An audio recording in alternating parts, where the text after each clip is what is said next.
7 days ago, a chilling wave swept through the heart of Burkina Faso. It wasn't just bad news, it was the kind that freezes a nation in silence, the kind that leaves more questions than answers. On July 27, 2025, Ivorian public prosecutor Oumar Brahmankoni made a brief, cold announcement. According to him, Alain Traoré, widely known as Alino Faso, a prominent Burkinabe activist, had taken his own life. But almost immediately, something felt off. The manner in which his death was revealed, devoid of detail, emotion, or clarity, sparked outrage and disbelief. In Burkina Faso, the public reaction was swift and fiery. Authorities and ordinary citizens alike weren't convinced. This wasn't just grief, it was suspicion. The word assassination echoed across social media, in the streets, and within government circles. For many, this wasn't a tragic suicide. It was a message, a warning, a political hit cloaked in the language of tragedy. So now the questions refused to die down. Was Alino Faso truly a man who took his own life, or a voice that was deliberately silenced? And if it was murder, who ordered it, and why? What secrets was he carrying that were dangerous enough to get him killed? As tensions rise between Burkina Faso and Ivory Coast, this isn't just about one man's death. It's about trust, power, and betrayal on a regional scale. Let's find out what really happened. Alain Christophe Traoré, better known by his nickname Alino Faso, was more than just an activist, he was a movement. At 44 years old, he had become one of the most recognized Burkinabe voices in West Africa, with over 400,000 loyal followers on Facebook alone. Through his posts, videos, and live streams, he spoke passionately in support of the military-led governments in Burkina Faso, Mali, and Niger. He was a staunch advocate for the Alliance of Sahel States, AES, a vision of African sovereignty that challenged foreign interference and called for regional unity. Though born Burkinabe, Alino also held Ivorian citizenship, and in 2021, he relocated with his family to Abidjan, Ivory Coast's bustling capital. There, he opened a modest restaurant, serving food by day, but by night, he continued to stir hearts and minds with his sharp political commentary. Despite living across the border, Alino remained deeply tied to his homeland. He frequently traveled to Ouagadougou and led humanitarian missions, delivering aid to displaced families devastated by conflict and instability.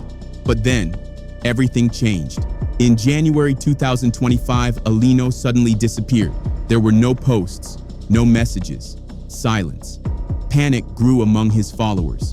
Days later, the truth emerged. Ivorian authorities had quietly arrested him on January 10th. The official charge? Allegedly collaborating with agents of a foreign state, a thinly veiled reference to Burkina Faso, in a way that could jeopardize Côte d'Ivoire's military, diplomatic, or economic security. To many, the message was clear. Alino was no longer just a critic. He was now a threat, a symbol of rising Pan-African resistance that some believed needed to be silenced, and that arrest may have been the beginning of the end. To understand the gravity of Alino Faso's arrest, and now his mysterious death, we have to go back to the growing tensions between Burkina Faso and Ivory Coast. The relationship between the two governments had soured dramatically in recent years. President Ibrahim Traoré of Burkina Faso had openly accused the Ivorian government of collaborating with France in a covert effort to destabilize his regime. Ivory Coast, of course, denied everything, but the damage was done. Diplomacy gave way to distrust. Behind closed doors, it felt more like a Cold War. And in the middle of it all stood Alino Faso.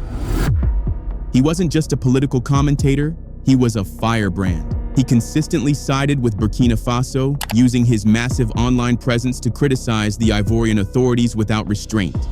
For many in power, he had become more than just a nuisance. He was a threat to narrative control, capable of influencing public opinion across borders, and that's what made him dangerous. To the Ivorian leadership, Alino's influence may have seemed like a ticking time bomb. With over 400,000 followers, he had the power to turn frustration into fury, and perhaps even sway Ivorians themselves against their own presidency. Silencing him wouldn't just stop the noise, it could prevent a political wildfire. And then, a new layer of intrigue emerged. Reports began to surface that Alino had allegedly met with Ibrahima Mayiga, a powerful Burkina Faso activist living in the United States, known for his aggressive anti-Ivorian rhetoric. Mayiga, with over 1 million followers, is one of the most vocal supporters of Ibrahim Traoré and the AES alliance. Though it's unclear whether this meeting ever happened, the timing was suspicious. To the Ivorian authorities, such an alliance might have looked like the birth of a transnational propaganda machine. Whether this meeting happened or not, one fact remained. Alino Faso was arrested, and now he's dead. Coincidence, or a carefully calculated move to shut down a rising threat? The line between truth and conspiracy is getting harder to see. From January to July, while Alino Faso sat behind bars, whispers turned into outcries. Multiple human rights organizations began sounding the alarm. They accused the Ivorian authorities of detaining him under inhumane conditions, violating international standards of human dignity. Alino, once a defiant voice for Pan-Africanism, was now reduced to silence, confined within the walls of a military facility. Then came July 27, 2025, the day that changed everything. That morning, the Ivorian public prosecutor, Umar Brahman Kone, stepped in front of cameras with a statement that sent shockwaves across the region. Alino Faso was dead. According to Kone, the activist had taken his own life inside his cell, first by trying to cut his wrists, and then by allegedly hanging himself with a bedsheet. The incident, he said, took place on July 24th, 3 days before the announcement. An investigation was underway, they claimed, to understand the circumstances and motives behind the so-called suicide. But almost instantly, cracks appeared in the official narrative. Why the 72-hour delay? Why did the Ivorian authorities wait 3 full days before telling the world that a high-profile political prisoner had died in their custody? And then came something even more disturbing. Under normal procedure, when someone dies in state custody, especially someone with family, the authorities contact the next of kin immediately. The family is notified, asked to identify the body, and briefed on what happened. But in Alino's case, nothing. According to Burkina Faso officials, his family was not informed at all. They only discovered he had died from the public announcement, on the news, on social media, just like everyone else. Imagine that, losing a father, a brother, a husband, and finding out through a headline. Inhumane? That doesn't even begin to describe it. So now the questions grow louder. Was this really suicide, or was something done behind closed doors that the Ivorian authorities never intended to reveal? Because when a man dies in silence, and the truth is buried with him, it's not just suspicion that grows, it's anger, it's unrest, and sometimes, it's revolution. It's now been more than 3 days since Alino Faso's death, and still, no one from his family has been called to identify the body. No opportunity to see him, no official explanation, no closure, and that feels deliberate. But the inconsistencies don't stop there. Alino Faso wasn't an ordinary detainee. He was a fighter, a man known for his iron will and relentless activism. He had endured threats, arrests, and political pressure before, and he never once backed down. To believe that he would suddenly give up, that he would end his own life without warning, is not just heartbreaking, it's illogical. Even the Ivorian authorities, in their official statement, failed to mention one crucial element. No suicide note, no explanation, no final words, nothing that could point to despair or emotional collapse, just silence. So then, why would Alino have taken his own life? He had a cause, he had followers, he had a family, and above all, he had a voice that refused to be silenced. For many, especially in Burkina Faso, the idea of suicide simply doesn't add up. That's why the Burkina Faso authorities wasted no time. On July 28, 2025, just 1 day after the news broke online, the Minister of Foreign Affairs, Regional Cooperation, and Burkina Faso Abroad summoned the Chargé d'Affaires of the Ivorian Embassy in Ouagadougou. The goal was clear: to demand the truth. Not the story fed to the media, not the neatly packaged suicide narrative, but the real story. The one that was being buried under layers of diplomatic silence. Before issuing any formal statement, Burkina Faso wanted to verify, is it true? Has one of our most passionate voices truly been silenced? Or is this a cover-up for something darker, something orchestrated? What began as a tragedy is quickly spiraling into a diplomatic storm. After receiving direct confirmation of Alino Faso's death from the chargé d'affaires of the Ivorian embassy, Burkina Faso's top diplomat did not hold back. With visible anger and deep frustration, the head of Burkinabe diplomacy condemned the entire process, not just the death itself, but the way it was handled. He described it as a blatant violation of diplomatic norms and a betrayal of the long-standing relationship between the two nations. His disapproval stemmed from one undeniable fact. Neither the Burkinabe embassy in Côte d'Ivoire nor the Ministry of Foreign Affairs in Ouagadougou had been officially informed of Alino's death. Instead, the tragedy was dropped like a bombshell into the public space, via social media. That kind of carelessness wasn't just protocol failure. It was, in his words, an act of contempt. Contempt for diplomacy, contempt for the Burkinabe state, and worst of all, contempt for Alino's family, who were blindsided by the news along with the rest of the world. There is a lot of contempt, a lack of respect and courtesy for the authorities and the Burkinabe people, the foreign minister said. And it is even more painful for the family of the deceased, who discovered such tragic news on social networks. He emphasized the insult didn't just lie in the news itself, but in the way it was delivered. 72 hours of silence. Then a cold, lapidary statement, devoid of empathy, full of unanswered questions. For a country like Burkina Faso, already struggling with internal and external pressure, this wasn't just another diplomatic failure. It was a disrespectful dismissal of a national voice and a test of how far one nation's silence can push another to speak up. In the wake of mounting outrage, the government of Burkina Faso has now issued its clearest and strongest warning yet. The death of Alino Faso will not go unpunished. This was not just diplomatic language. It was a direct message, fired like a shot across the border. The Burkinabe authorities made their stance crystal clear during the meeting with the Ivorian diplomat in Ouagadougou, demanding that he immediately relay this message to his government in Abidjan. "We demand that all the light be shed on this tragedy," the officials stated. "He may have been stripped of his Ivorian nationality, but he remains Burkinabe, and we want the body of our compatriot returned to Burkina Faso." But here lies the new question at the heart of this unfolding crisis. Will the Ivorian authorities agree to hand over Alino Faso's body? Given the swirling suspicions, diplomatic tensions, and the international attention now gathering around the case, the coming days could prove to be pivotal. Will Ivory Coast comply with the request or attempt to bury the controversy along with the body? For Burkina Faso, the answer is already clear. In an official statement, Burkinabe authorities expressed deep skepticism and alarm. They questioned why such a tragic event occurred specifically inside a military gendarmerie school, under tight surveillance, where suicide should be nearly impossible without someone noticing. They also pointed out the bitter irony. Just months earlier, the Ivorian government spokesman had publicly denied allegations of forced kidnappings, torture, and summary executions on Ivorian soil. And yet, here was Alino Faso, detained, silenced, and found dead under murky circumstances inside a secured state facility.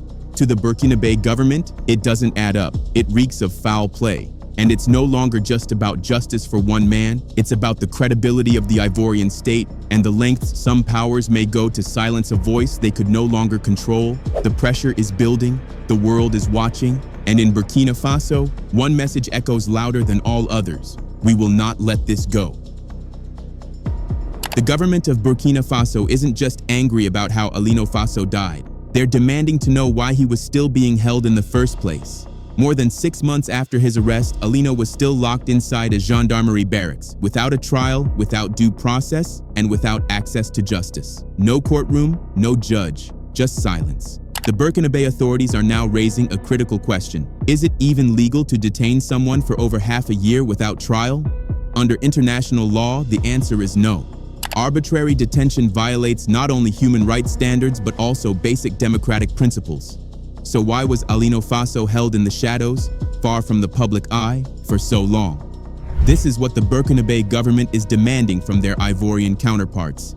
Answers. Real ones. Not vague statements or delayed press releases, but full transparency.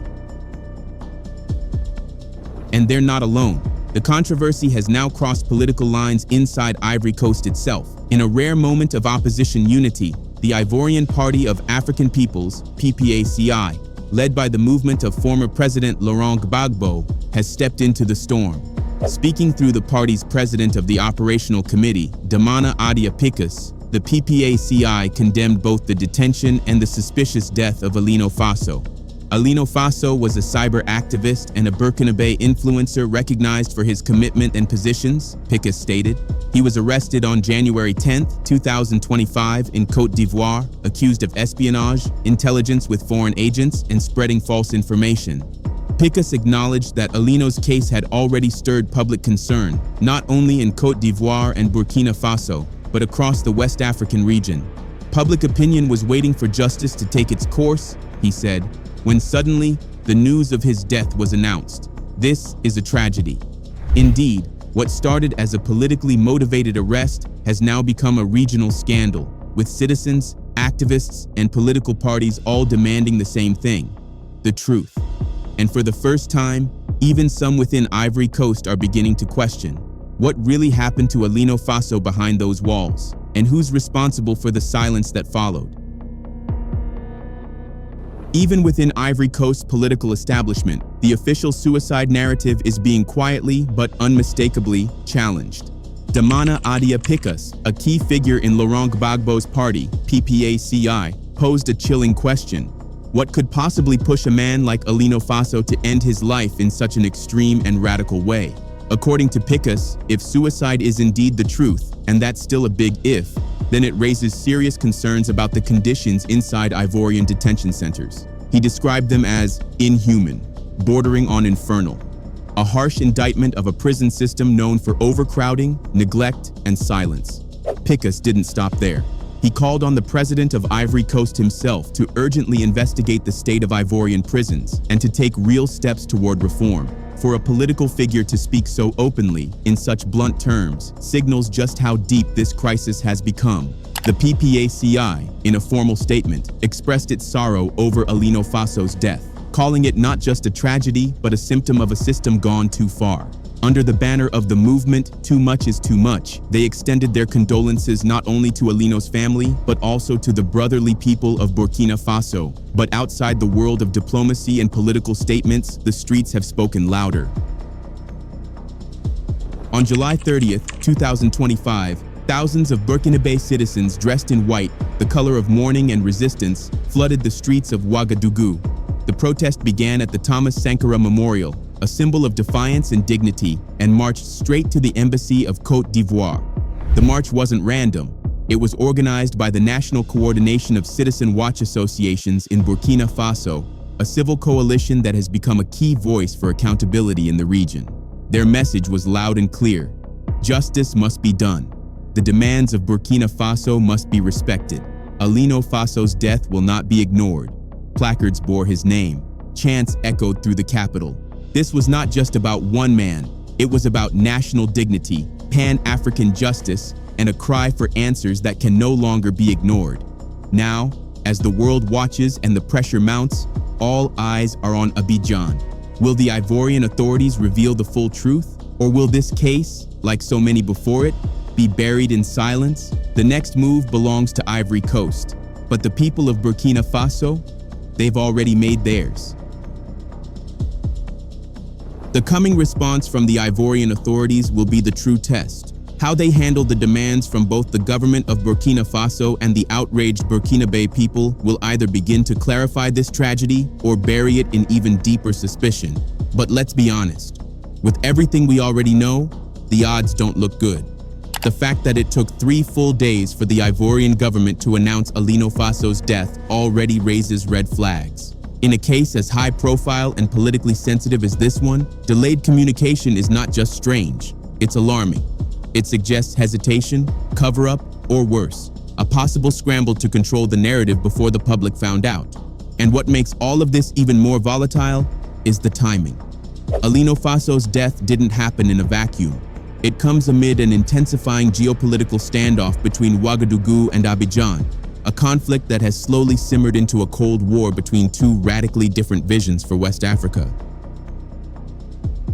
On one side is Côte d'Ivoire, firmly tethered to its alliance with France and supportive of ECOWAS efforts to isolate the military regimes now running the Sahel. On the other side is Burkina Faso, which under Captain Ibrahim Traoré has severed ties with Paris, expelled French troops, and realigned itself with Russia, Mali, and Niger under the Alliance of Sahel States, AES. This ideological split has spilled beyond politics into the digital battlefield. Burkinabe cyber activists have openly branded President Alassane Ouattara as a stooge of imperialism, accusing his government of actively working to destabilize Burkina Faso. In response, Ivorian authorities have grown increasingly alarmed by what they see as a rising tide of cross-border radicalization, fueled by activists like Alino Faso, operating from within Ivorian soil. And now, he's dead, silenced. Experts believe this event will only deepen the rift between the two countries, possibly triggering a new chapter of retaliations, diplomatic escalations, and intensified regional instability. The question remains, how will Ivory Coast respond? Will they seek to de-escalate the crisis, or will they double down on silence and control? Let us know what you think in the comment section below. Don't forget to like this video, drop a comment, and subscribe for more updates on the unfolding truth behind the death of Alino Faso and the storm brewing in West Africa.